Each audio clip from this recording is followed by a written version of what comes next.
Hey everyone, this is Ben, and welcome to Bathroom Brews MTG. Today, I'll be going over 10 unique deck ideas for you to try out at your next game night. I'm not ranking these in any particular order, and if you want to see any of these ideas turned into real decks, let me know in the comment section below. Okay, let's get into it. Number 1 is Esper Counters. This is an idea I got when I saw Spike Cannibal. If you've never heard of this card, I won't be surprised. I only found it when I was working on my last combo video. It's a 3 mana, 1 generic, and 2 black, for a 0/0 spike that comes into play with 1/1/1 counter on it, and when it enters, move all +1/1 counters from all creatures onto Spike Cannibal. Yes, I did say all. Also, it doesn't target, so this gets around Hexproof and Shroud. The first thought I had was to combo it with Denry Kiln, Editor-in-Chief, a 4 mana 2/2 Cat Advisor that enters the battlefield with your choice of a +1/1 counter, First Strike, or Vigilance counter. I don't really care about that line of text, but whenever a non-token creature you control enters the battlefield, if Denry has counters on it, put the same number and kinds of counters on that creature. So we can play Spike Cannibal, taking all the +1/1 counters in the game, putting it on it, then using something like Resourceful Defense or Uzalith to move all the counters from Spike to Denry. Now let's say we get 10 counters from Cannibal. Well, now they're all on Denry, and all non-token creatures we play will enter with that many +1/1 counters. Then if we reanimate Spike Cannibal, it'll enter, Denry will give it all of its counters, then Spike will take all of Denry's counters, essentially doubling them. Then we can sacrifice it again and put all the counters back on Denry. You get the idea here.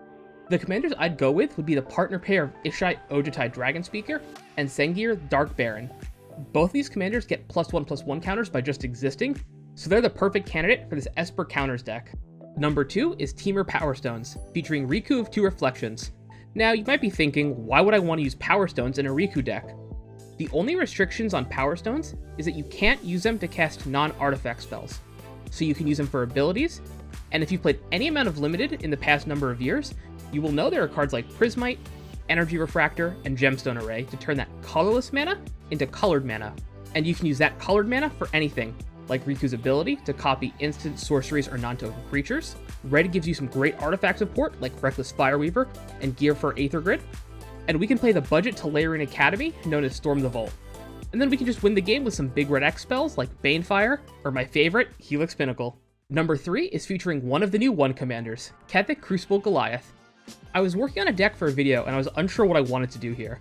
I could just do good old Rakdos Aristocrat / Reanimator, but that's been done before. And then it hit me. Kethek says non-legendary creature, and Phyrexians want to take over everything. So I did a split tribal deck. Legendary humans, and non-legendary Phyrexians. By using Kethek, we can turn all of these weak, fleshy humans and transform them into powerful Phyrexians.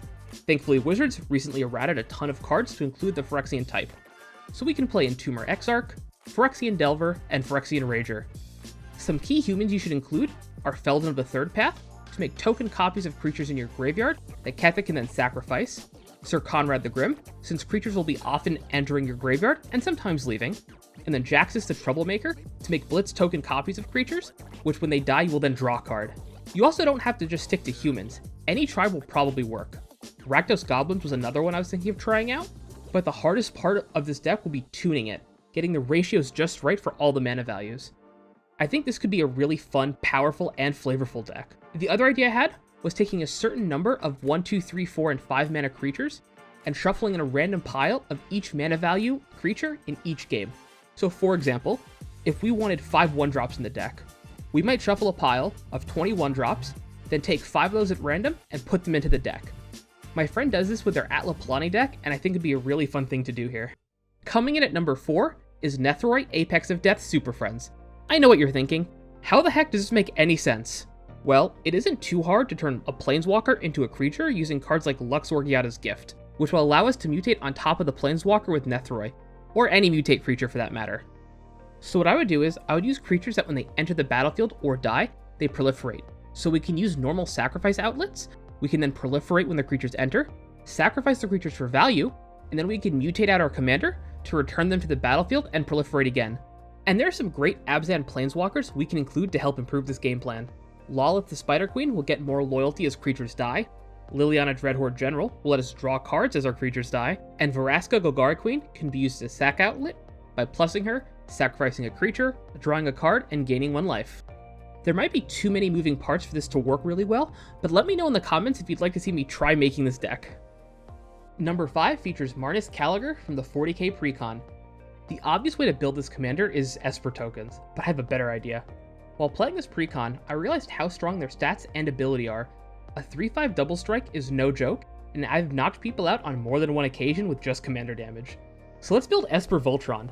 Blue is already great at making token copies of artifacts with cards like Artificer Class, Drafna Founder of Latnam, and Mechanized Production, which will let us draw cards thanks to our commander's ability. Some equipment I'm excited to make copies of are Sword of Hearth and Home, Winged Boots, and Nettle Cyst. Oh, and Bloodforged Battle Axe already makes token copies of itself when you deal combat damage, and Brass Knuckles will make a copy of itself when it enters. Another benefit is the colors of our commander. In Esper, we can play a lot of counters and creature protection that we wouldn't have access to otherwise in colors like Boros. So being able to protect our commander shouldn't be that difficult. And we can include a card like Urza Lord High Artificer, so we can tap the equipment to help pay for their own equip costs. I could probably make an entire video on this deck, but let's move on to the next one. Number 6 is a deck built around Glimpse of Tomorrow and or Warp World. Glimpse of Tomorrow is a suspend 3 for 2 red, and it says, shuffle all permanents you own into your library, then reveal that many cards from the top of your library, put all non-aura permanent cards revealed this way onto the battlefield, then do the same for aura cards, then put the rest on the bottom of your library in a random order. Warp World is the same thing, but everyone does it, and it costs 5 and 3 red. You might be thinking, who the heck would want to do this? Well, I do. The first idea I had for this deck was a long time ago using Cody Voracious Codex. Finding the balance of permanents and non-permanents would be tough, but you could load up on instants and sorceries that make tokens, then using a 1-mana spell, easily cascade into Glimpse of Tomorrow thanks to Cody's ability. Then having access to all 5 colors is a nice plus. But the better idea was playing Boros with General Ferris Rockrick. This Boros commander gives you a 4/4 token whenever you play a multicolored spell. And having white means you can play Hero of Precinct 1 as the second copy of Rorik. Or, if you want to use something cheeky, you could use Abdel Arian, Gorian's Ward. This 5-mana commander lets you exile any number of other non-land permanents you control until they leave the battlefield, and you make a 1/1 token for each card exiled this way. And this also lets you pick a background to get access to red. So you can exile all of your non-land permanents to get a bunch of tokens. Then using Glimpse of Tomorrow or Warp World, you would shuffle everything back into your deck. So your tokens would die, and your commander would go back into the command zone, but you'd get all the cards back that you exiled underneath your commander, along with everything that you rip off the top of your library. And if you want to be even meaner, you could play something like Armageddon to destroy everyone's lands, but since you'll still be shuffling a ton of cards back into your library, you're likely to get some number of lands back into play, slingshotting you ahead. Number 7 is Jeskai Initiative, featuring Paramacon, Sky Rampart. If you don't know what this commander does, it forces combat in one direction. If you get 2 of them out, you can stop combat completely. And then use a blink subtheme to blink all of your creatures that let you venture into the dungeon or take the initiative to power through them over and over again. You get access to cards like Kamapashar, Runeseeker, and Dungeon Delver to double up on room triggers, or Tomb of Horrors Adventurer to copy the second spell you cast each turn once you finish a dungeon. And having red means you have access to Kiki Jiki combos to have a win condition aside from just looping through dungeons. I think dungeons are a mechanic that I haven't seen a lot of in Commander and should definitely be explored more. So try them out and let me know what you think. Number 8 is a wild pair deck, featuring Yegis Maelstrom Wanderer and the companion Karuga the Macro Sage. Karuga can be our companion only if our deck has cards with mana value 3 or greater and land cards. Wild Pair is a 6-mana enchantment that says, whenever a creature enters the battlefield, if you cast it from your hand, you may search your library for a creature card with the same total power and toughness and then put it onto the battlefield. Both Yegis and Karuga have a total power toughness of 9, so let's only play creatures with a combined power toughness equal to 9. We get access to some pretty fun cards like Nahiri Wild Mage or Karlach Fury of Avernus. In black, we can easily tutor up Wild Pair, even on a budget using Diabolic Tutor or Mastermind's Acquisition. Thankfully, there is plenty of 3-mana green ramp that we can play, and we actually get a pretty good spread of creatures with total power toughness of 9, so we can benefit from Yegis' Cascade ability. Let me know what kind of Wild Pair deck you'd like to make in the comment section. Oh, and you can check out the deck list in the video description. At number 9 is Oops No Creatures, sort of like the modern deck Oops All Spells. The commander for this deck is Ramos Dragon Engine with the companion Umari. You play all available living weapons and 4 Mirrodin weapons to generate creatures, and then use blink effects to blink the weapons to create more tokens. Then you have a general good stuff artifact suite, and you beat face with either Ramos or the suited up army of tokens. Thankfully, there are enough colored artifacts in Magic right now, so you can take advantage of Ramos' ability that let you remove the counters to get mana. You can then use that mana to pay for the equip costs and swing in for lethal.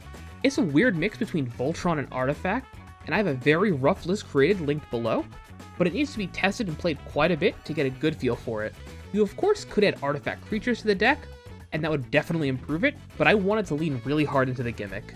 I think removal is going to be the biggest issue for this deck, especially since you don't get access to as good as removal since you're limited to just artifacts and creatures. And number 10 is actually the second video on this channel, Gitrog Landocrats. The idea for the deck was pretty simple. You make lands into creatures, and then you use the normal Aristocrats payoffs to sacrifice these creature lands, and then if you have Gitrog out, you draw cards off the creature lands dying. I think my initial deck, although definitely not budget, was a good jumping off point. And with the Brothers War, we got Awaken the Woods, Titania Voice of Gaia, and Titania's Nature's Force as great includes in the deck. If you want to see more detail, definitely check out my video on screen here. And with that, thanks for watching. Special shout out to my patrons shown on screen here. If you'd like to join them in supporting the channel, you can find a link to my Patreon in the video description below. If you want to keep supporting the channel for free, just hit that like button, leave a comment, and subscribe. It really helps feed the algorithm. Special thanks to my friend Garrick Morgan for creating my intro music, and as always, this has been Ben with Bathroom Brews MTG, and remember, always wash your hands.